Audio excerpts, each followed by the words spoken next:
Definisi layar. Layar adalah suatu prinsip yang memisahkan sistem menjadi lapisan-lapisan dengan tanggung jawab yang berbeda-beda. Layar terdiri dari 4 lapisan. Diawali dengan presentation layer. Lapisan ini bertanggung jawab untuk menampilkan antarmuka kepada pengguna dan menerima input dari pengguna. Saya mengambil contoh dari tampilan website blogger milik saya. Kedua adalah business layer. Business layer berhubungan dengan logika bisnis, seperti menambahkan post, update, delete. Ketiga, persistent layer. Berfungsi sebagai tempat penyimpanan data dan mengatur permodelan data dan menghubungkannya dengan database layar. Contohnya ketika user menambahkan post baru di blog mereka. Lapisan persistensi akan menangani penyimpanan post tersebut ke dalam database. Hal ini melibatkan pemodelan data, di mana informasi seperti judul, isi post, tanggal pembuatan, dan pengaturan lainnya diatur dalam sebuah format yang sesuai dengan struktur database yang telah ditentukan sebelumnya. Terakhir, lapisan database. Lapisan database adalah komponen dalam arsitektur perangkat lunak yang bertanggung jawab untuk menyimpan, mengelola, dan menyediakan akses ke data. Contohnya adalah entry pada SQL. Dengan menggunakan konsep layer, dapat membantu dalam pemisahan tanggung jawab, meningkatkan fleksibilitas, dan memfasilitasi pengembangan ulang komponen tanpa mengganggu komponen yang lain.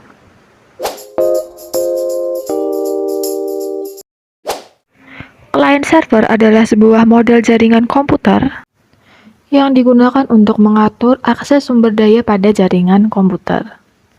Client digunakan untuk mengakses sumber daya, sedangkan server digunakan untuk mengatur akses ke sumber daya, seperti file, printer, dan aplikasi. Contohnya adalah ketika seorang pengguna atau klien mengakses sebuah situs web atau server untuk melihat halaman web atau mengirimkan permintaan untuk mengakses data tertentu. Langkahnya yang pertama adalah permintaan dari klien. Seorang user akan membuka browser webnya dan memasukkan URL situs web tertentu. Yang kedua, koneksi ke server. Browser pengguna sebagai klien mengirimkan permintaan HTTP GET ke server yang diinginkan. Yang ketiga, penanganan permintaan oleh server. Server menerima permintaan dari klien dan memprosesnya. Jika URL yang diminta adalah halaman web, server akan mengambil file HTML yang sesuai dengan permintaan dan mengirimkannya kembali ke klien. Yang keempat, pengiriman tanggapan ke klien. Server mengirimkan tanggapan HTTP ke klien yang berisi konten halaman web yang diminta. Jika halaman web memiliki elemen-elemen tambahan seperti gambar, CSS, atau JavaScript, server juga akan mengirimkan permintaan tambahan untuk ke file-file tersebut. Terakhir, tampilan di browser.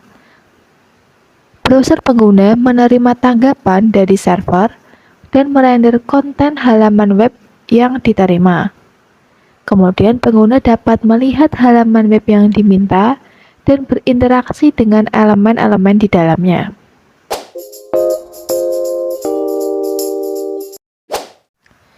Master slave adalah sebuah model komunikasi yang digunakan untuk perangkat-perangkat keras, di mana satu perangkat memiliki kontrol secara eksklusif atas satu atau lebih perangkat lainnya. Berikut adalah contoh master slave pada MySQL. Yang pertama, master MySQL server. Server MySQL utama bertindak sebagai master. Ini adalah tempat di mana semua operasi penulisan, misalnya insert, update, delete, dilakukan. Konfigurasi MySQL disetel untuk mengaktifkan login untuk merekam semua operasi penulisan yang dilakukan di master. Kedua, slave di MySQL server. Salah satu atau lebih server MySQL tambahan berperan sebagai slave. Mereka menerima dan mereplikasi data dari server master. Konfigurasi MySQL disetel untuk mengaktifkan replikasi biner untuk mengambil data dari log bin master dan menerapkannya pada server slave. Ketiga, proses replikasi. Setiap operasi penulisan yang dilakukan di server master direkam dalam log bin.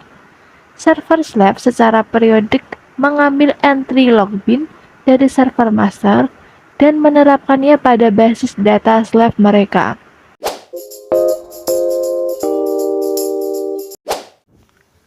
Pipe and filter adalah pola yang digunakan untuk mengatur dan memproses aliran data dalam sebuah sistem. Aliran data dipecah menjadi serangkaian langkah pemrosesan independen yang disebut filter, dan filter-filter ini dihubungkan satu sama lain melalui pipa atau pipe untuk membentuk sebuah aliran proses.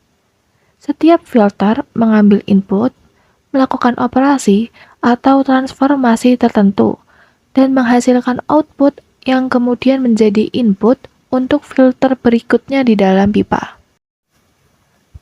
Contohnya adalah pada pemrosesan gambar HICO atau Hyperspectral Imager for the Coastal Ocean. Langkah yang pertama yaitu input HICO image data. Data gambar ini berupa format digital yang dihasilkan oleh sensor HICO yang menghasilkan citra dengan informasi spektral yang tinggi.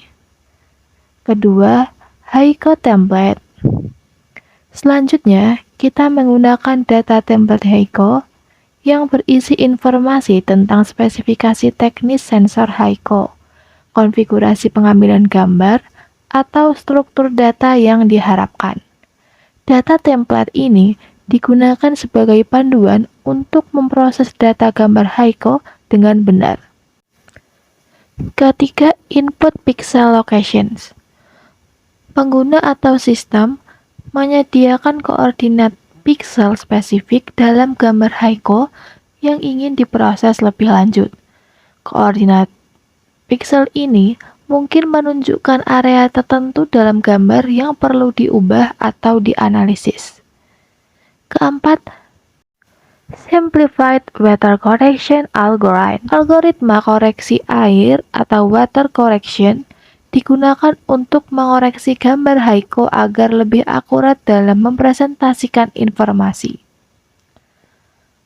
Algoritma ini mungkin termasuk serangkaian langkah pengolahan seperti water correction atmospheric, normalisasi reflektansi, atau penghapusan efek water correction. Kelima, water corrected data. Setelah menerapkan water corrected data, data gambar HICO akan diperbarui atau disesuaikan sesuai dengan hasil koreksi. Data yang sudah dikoreksi ini akan memberikan representasi yang lebih akurat seperti fitur, koreksi data atau vegetasi laut. Keenam, save corrected HICO data. Langkah terakhir adalah menyimpan data gambar HICO yang sudah dikoreksi ke dalam format yang sesuai seperti file berformat digital. Data ini kemudian dapat digunakan untuk analisis lebih lanjut, visualisasi, atau alat untuk tujuan dokumentasi dan pelaporan.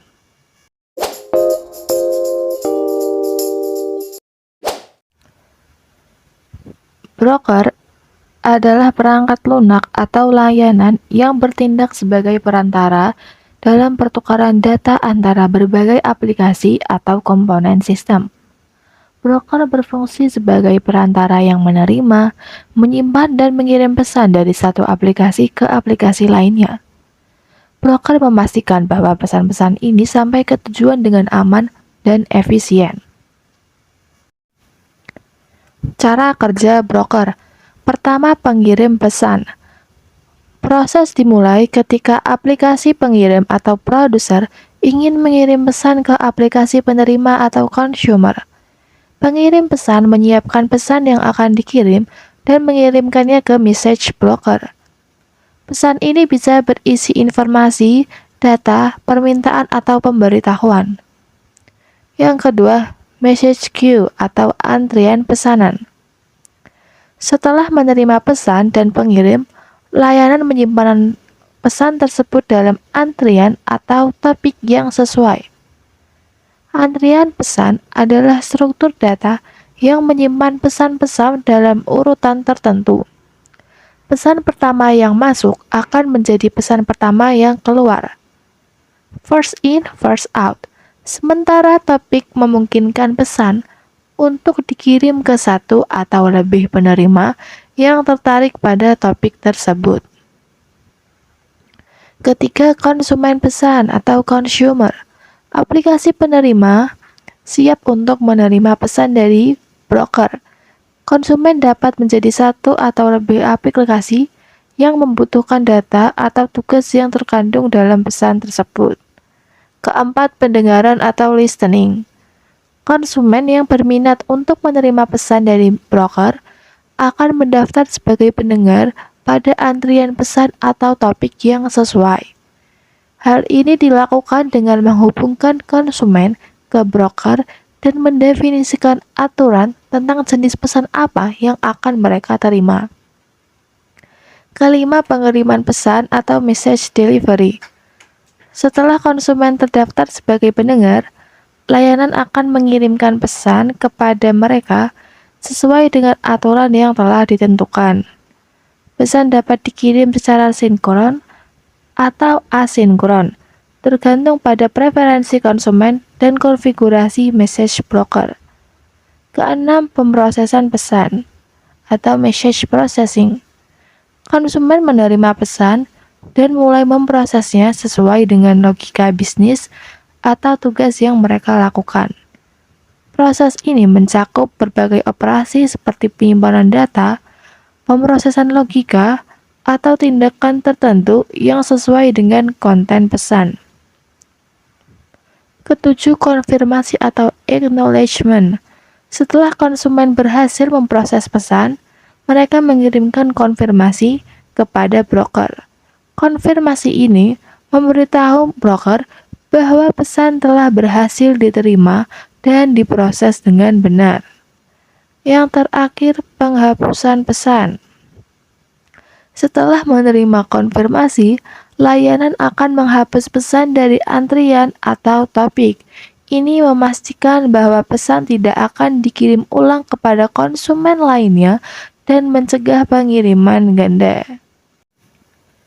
Contohnya adalah RabbitMQ dan Apache Kafka. Kafka adalah platform streaming data open source yang kuat dan cepat. Banyak digunakan untuk mengelola aliran data dalam skala besar dan sering digunakan dalam analitik real-time dan arsitektur microservice. RabbitMQ adalah layanan yang kuat dan fleksibel yang mendukung berbagai protokol komunikasi, termasuk IMQP atau Advanced Message Queue Protocol dan MQTT atau Message Queuing Telemetry Transport. RabbitMQ banyak digunakan dalam aplikasi microservice dan IoT.